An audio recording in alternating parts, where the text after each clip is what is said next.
అంటే ఓ అని పలికే గోవింద హరి గోవింద, గో అంటే ఇందా అంటూ వరాలు కురిసే గోవింద. గోవింద గోవింద గోవింద గోవింద గోవింద హరి గోవింద, ఆపద మొక్కుల అభయానంద. గోవింద గోవింద గోవింద గోవింద గోవింద హరి గోవింద, ఆపద మొక్కుల అభయానంద. ఎన్నో అడగాలని వస్తాము, అన్నీ ఇస్తామని చూస్తాము. తీరాని దరి చేరి తనివి తీరా చూసే వేళకి ఒక్కటి తెలివికి తోచదు గోవింద. గోవింద గోవింద గోవింద గోవింద గోవింద హరి గోవింద, ఆపద మొక్కుల అభయానంద. గోవింద గోవింద గోవింద గోవింద గోవింద హరి గోవింద, ఆపద మొక్కుల అభయానంద.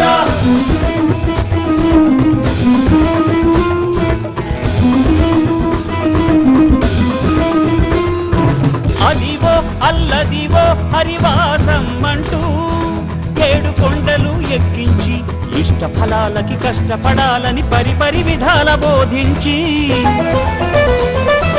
పరమానందం ప్రసాదమిచ్చే ఆపద ముప్పుల అభయానంద. గోవింద హరి గోవింద.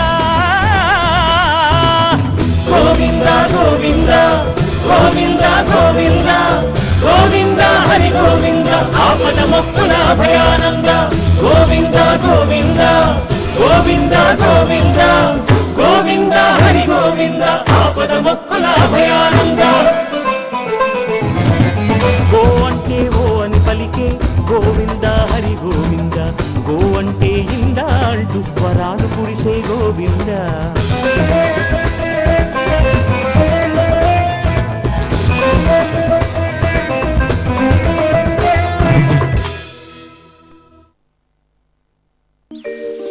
ఎవరా వకుళాదేవి?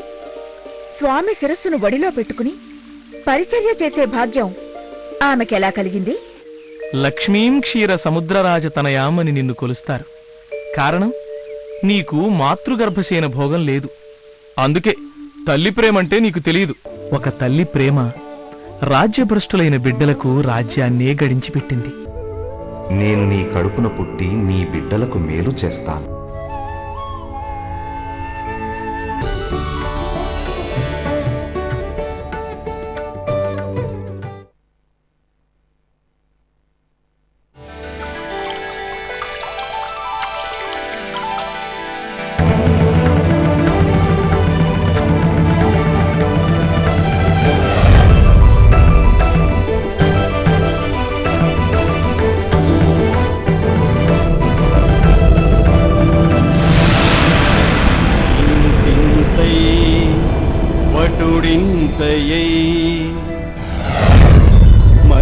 మరియుదానింతై నపో వీధిపైనంతై తోయద మండలాగ్రమున కల్లంతై ప్రభారాశిపైనంతై చంద్రుని కంతయై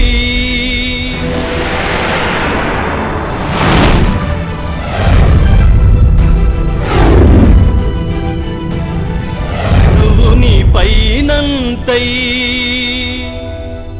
మహర్వాటి పైనంతై సత్య పదోన్నతుండగుచు బ్రహ్మాండాంత సంవర్ధియై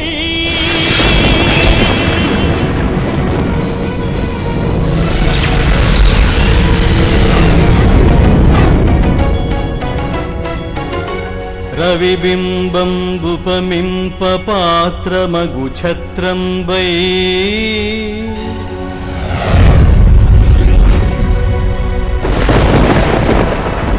శిరోరత్నమై శ్రవణాలంకృతియై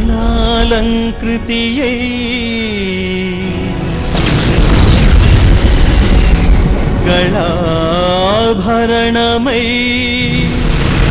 సౌవర్ణకేయూరమై ఝవిమత్కంకణమై కటిస్థలి నుదంచఘంటయై నూపుర ప్రవరంబై పదపీఠమై వటుడు తాండమున్ నిండుచా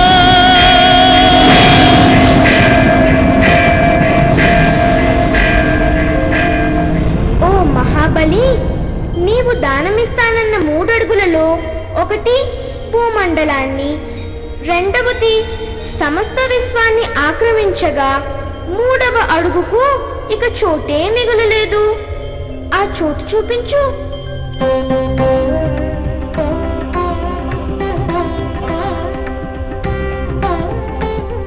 ఈ పాటిదానికి అంత గొప్పలు పోయావే. 3 అడుగుల నేల నీ పరువుకి తక్కువన్నావే. నీ దగ్గర దానం పుచ్చుకున్నవాడు 10 జన్మల దాకా ఎక్కడా చేయి జార్చడన్నావే. నీ దానము నా కాలికే చాలలేదు, ఇంకా చేతులకేమిస్తావు?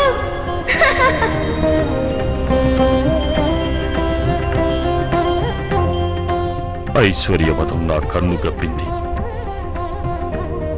మహాదాత నన్న ఆవేశించింది.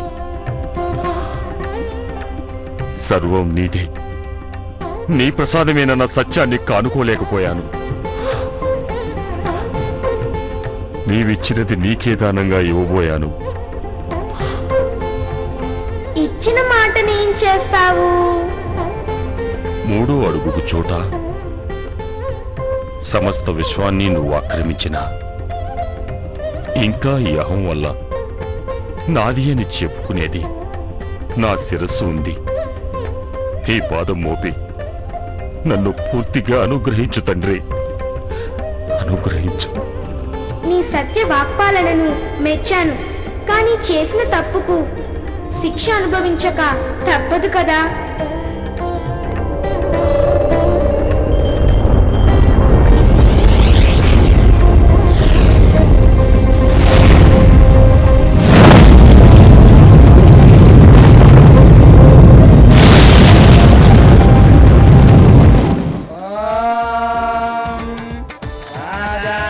ఎల్లకాలం అష్టైశ్వర్యాలతో తులతూగుతూ సంతోషంగా ఉండు నాయనా.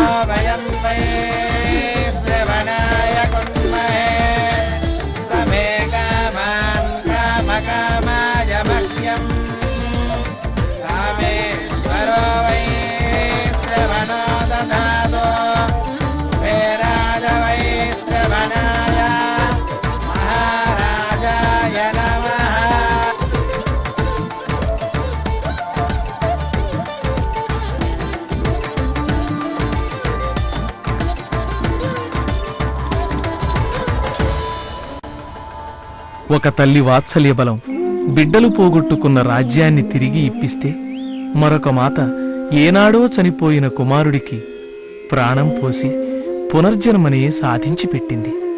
ఇంతకు ముందు చెప్పింది దేవదానవుల గాథ. ప్రాణదానమంటున్నా?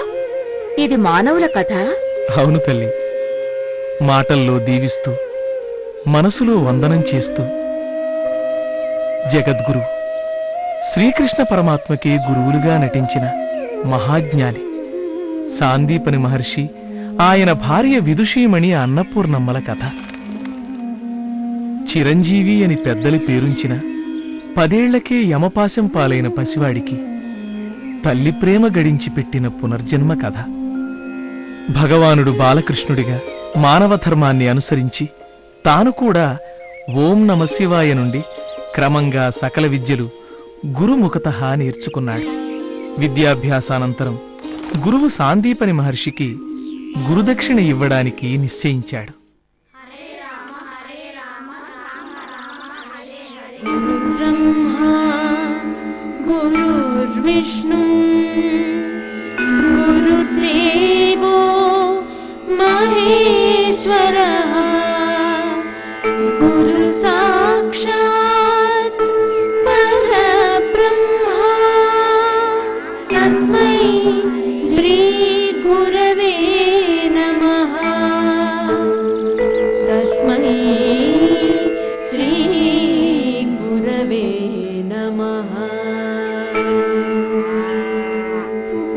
గురుదేవా, విద్యాభ్యాసానంతరం తమకు కృతజ్ఞతాపూర్వకంగా గురుదక్షిణ సమర్పించాలని మా తల్లిదండ్రులు ఆదేశించారు. అదేమిటో తాము సెలవిస్తే. గురుదక్షిణ అది మాకు స్వీకారయోగ్యం కాదు, అధర్మం. నేర్పిన విద్యకు దక్షిణ పుచ్చుకుంటే అది విద్యాదానం అనిపించుకోదు, విద్యా వ్యాపారం అవుతుంది. అన్నపూర్ణ, చిరంజీవుల ప్రయాణానికి వేళయింది. గురుదేవా, మా పెద్దల విన్నపాన్ని మన్నించి గురుదక్షిణ తెలియపరచ ప్రార్థన. రేపు జీవన ప్రయాణంలో మీరు గురువులకు మించిన శిష్యులై ఘనకీర్తిమంతులై వెలిగే వేళ, ఆహా, ఒకనాడు వీరు నా శిష్యులు అని తలుచుకుని గర్వపడతాను. అదే నాకు గురుదక్షిణ చాలా.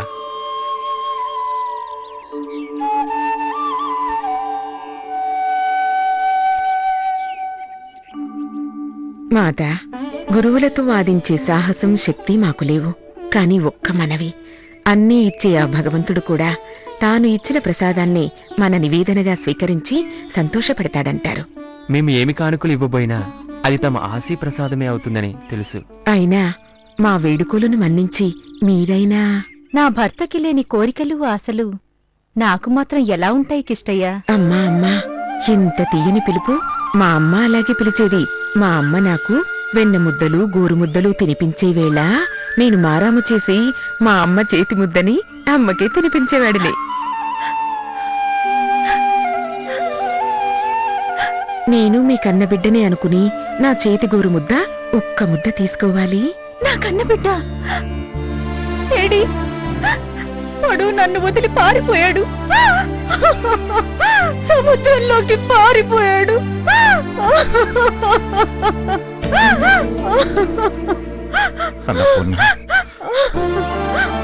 వాణ్ణి తలుచుకుని మీరందరూ నా కన్న బిడ్డలే అనుకుంటూనే మీ అందరిలోనూ వాడిని చూసుకుంటున్నాను. అంటే మీకు కుమారుడున్నాడా? ఉండేవాడు. ఎంతో అల్లరివాడు. అల్లరి చేస్తే కోపానికి మారుగా నవ్వి వచ్చేది. నాయనా, ఇవాళ పర్వదినం, తలంటూ తాను రారా అంటే, అమ్మా నాకివాళ జలగంట ఉందిట, నీళ్లు పోసుకోకూడదు అని పరిగెత్తేవాడు. మీకన్నా చిన్నవాడు, 10 ఏళ్లు నిండలేదు. ఒకనాడు సముద్ర తీరానికి వెళ్లి ప్రభాస తీర్థంలో స్నానాలు చేస్తున్నాము. కెరటాల దగ్గరకెళ్ళి గెంతులేస్తున్నాడు. అంతలో ఒక పెద్ద కెరటం లేచి విరుచుకుపడింది, వాడిని మింగేసింది. మా పూజ పుణ్యఫలాన్ని కబళించి వేసింది. తీసుకురా కిష్టయ్య, నా బిడ్డని, నా చిరంజీవిని తీసుకురా. అదే మా గురుదక్షిణ. నా గుండె బద్దలైపోయింది. ఏడుస్తూనే బతుకుతున్నాను, బతుకంతా ఏడుస్తున్నాను. చెప్పు, గురుపుత్రి ప్రాణం గురుదక్షిణగా ఇవ్వగలవా? ఇస్తావా? అలాగేనమ్మా, తప్పకుండా. అన్నపూర్ణ, లోకాంతరానికి వెళ్లిపోయిన వాడు ఎలా తిరిగి వస్తాడు? ఎక్కడా ఉండని వాడిని ఎక్కడని వెతుకుతారు? నీ కోరిక ధర్మం కాదు. నాకు ధర్మ పన్నాలు వద్దు. నా బిడ్డ కావాలి, నా చిరంజీవి కావాలి. నిన్న రేపు ఎల్లుండి గురించి అన్నీ తెలిసిన వారు వాడికి చిరంజీవిని పేరెందుకు పెట్టారు? వాడు బతకాలి, రావాలి. కృష్ణయ్య, చెప్పు, తెస్తావా? ప్రమాణం చేసి చెప్పు, తెస్తావా? ప్రమాణం చేసి చెప్తున్నానమ్మా. అన్నపూర్ణ, తప్పు. పసిబిడ్డల చేత అసాధ్యమైన ప్రమాణాలు చేయించకు, పాపం. పాపమైనా సరే నా బిడ్డ నాకు కావాలి, నా బిడ్డ నాకు కావాలి. అమ్మా, నీ కన్నీరు నేను చూడలేను. అమ్మ కన్నీరు గురించి నాకు బాగా తెలుసు. ఇద్దరమ్మల బిడ్డని ఒక తల్లి కడుపున పుట్టాను, వేరొక తల్లి ఒడిలో పెరిగాను. 12 ఏళ్లు అల్లరి చేసే ఆమెను, అల్లరి చెయ్యకుండా ఈమెను ఏడిపించాను. ఇప్పుడు ఇంకో అమ్మ కన్నీరు భరించలేను. ముల్లోకాలు గాలించి ఎక్కడ ఉన్నా నీ చిరంజీవిని తీసుకువస్తాను. ఆశీర్వదించండి.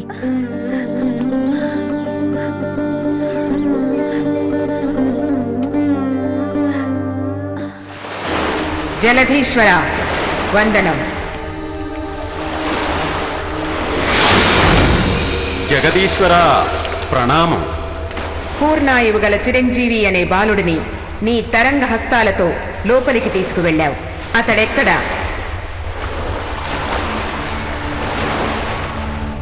నేను కాదు ప్రభు, ఆ బాలుణ్ణి పంచజనుడనే ఘోర అసురుడొకడు కబళించాడు. ఎక్కడవాడు? ఈ విధంగా మనుష్యులను మింగేసిన తరువాత సూక్ష్మరూపం ధరించి ఒక శంఖంలో దూరి సముద్రం అట్టడుగున విశ్రమిస్తాడు. ఆ శంఖాన్ని చూపించు. ఆజ్ఞ, దయచేయండి.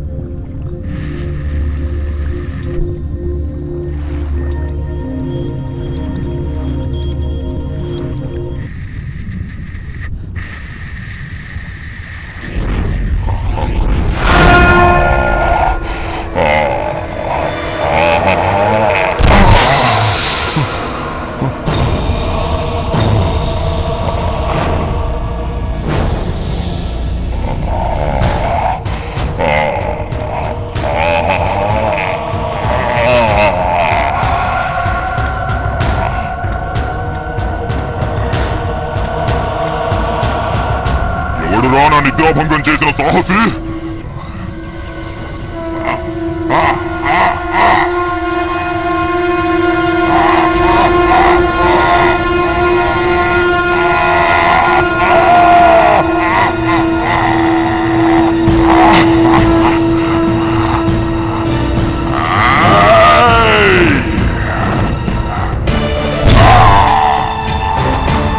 నీవు మింగిన బాలకుడు చిరంజీవినేం చేశావు? నమిలి మింగేశాను. యమలోకానికి పోయాడు. నిన్ను మింగుతా రా.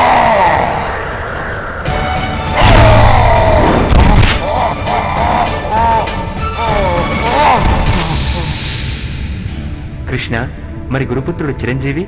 అతడెక్కడున్నాడో చెప్పగలిగినవాడు సర్వజీవ సమవర్తి యమధర్మరాజు. ఆయన్నే అడుగుదాం పద.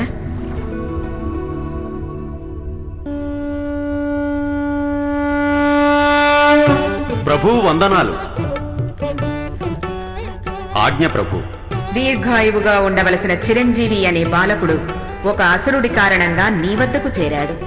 అతడు మా గురువుల కుమారుడు. ఆ బాలుణ్ణి గురుదక్షిణగా వారి వద్దకు చేర్చాలి. అతన్ని నాకు సమర్పించు. ప్రభు, యమపురి చేరేవారు భౌతిక దేహాలతో రారు కదా. వారి ప్రాణజ్యోతులే నా వద్దకు వస్తాయి. తిరిగి నిజదేహాలు కల్పించగల శక్తి సామర్థ్యాలు, అధికారం నాకు లేవు ప్రభు. మంచిది, ఆ ప్రాణజ్యోతిని నాకు సమర్పించు.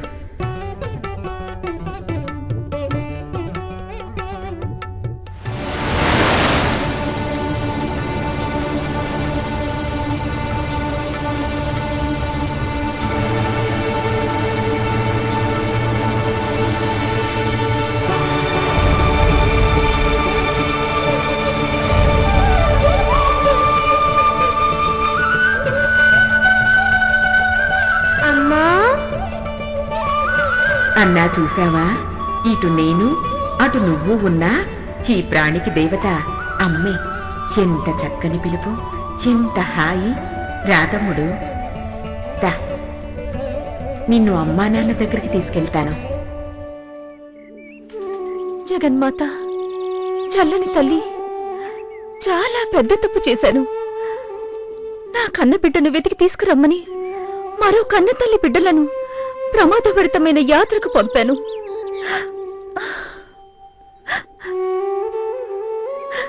చనిపోయిన నా బిడ్డ మీద మమకారం వికారమై ఉక్కుపచ్చలారని రామకృష్ణులను పంపాను. తప్పు తెలుసుకున్నాను తల్లి.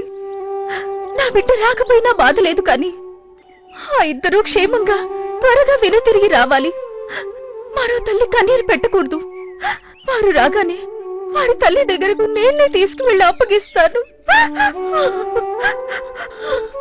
కరుణించు తల్లి. జగన్మాత, ఈ పాపంలో నాకు భాగం ఉంది. చనిపోయిన బాలుడు తిరిగి రావడం అసాధ్యమని తెలిసి కూడా వారిని వెతికి తీసుకురమ్మని పంపాను. తల్లి, వారే మా బిడ్డలుగా ఎంచుకుంటాము. వారిని క్షేమంగా ఆశ్రమానికి చేర్చు తల్లి. అమ్మా, అమ్మా తప్పిపోయిన తమ్ముడు మీ కుమారుడు చిరంజీవి. మీ అబ్బాయి అమ్మా నాయనా, అమ్మా నా బంగారు తండ్రి, నువ్వు క్షేమంగా ఉన్నావు నాయనా?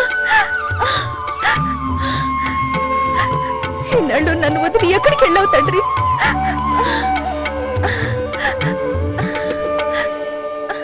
చిరంజీవి, ఇంతకీ ఇతడిని మీరు ఎక్కడ కనుక్కున్నారు? అది ఏ లోకంలో నాయనా? మేము సముద్ర తీరమంతా గాలించాము. ఒక చోట ఒక నల్లని పెద్ద మనిషి దగ్గర కూర్చొని ఏడుస్తున్నాడు. ఇతడు మా గురువులు సాందీపని మహర్షి కుమారుడు అని చెప్పాం. సరే తీసుకువెళ్ళండి అన్నాడు. తీసుకొచ్చాం. మేము తీసుకొచ్చాం. రామ కృష్ణ, ఇదేదో అత్యద్భుత సంఘటనగా గోచరిస్తోంది. మీరు సామాన్య బాలకులు కారు. విధివశాన దివి నుండి భూమికి దిగి వచ్చిన దేవాంశ సంభూతులు. దేవతాంశ కాదు, దేవుళ్ళే, మన పాలిటి దేవుళ్ళే. నాయనా, ఒక తల్లికి పుత్ర ప్రాణభిక్ష పెట్టారు. మీరున్న జన్మ జన్మలకి తీర్చుకోలేము. ఈ జన్మలో నా భర్తకి ఇల్లాలుగా, నా దేవుళ్లకు భక్తురాలిగా, త్రికరణ శుద్ధిగా పూజలు చేసి గడించిన పుణ్యఫలం యావత్తు మీకు దారిపోస్తున్నాను.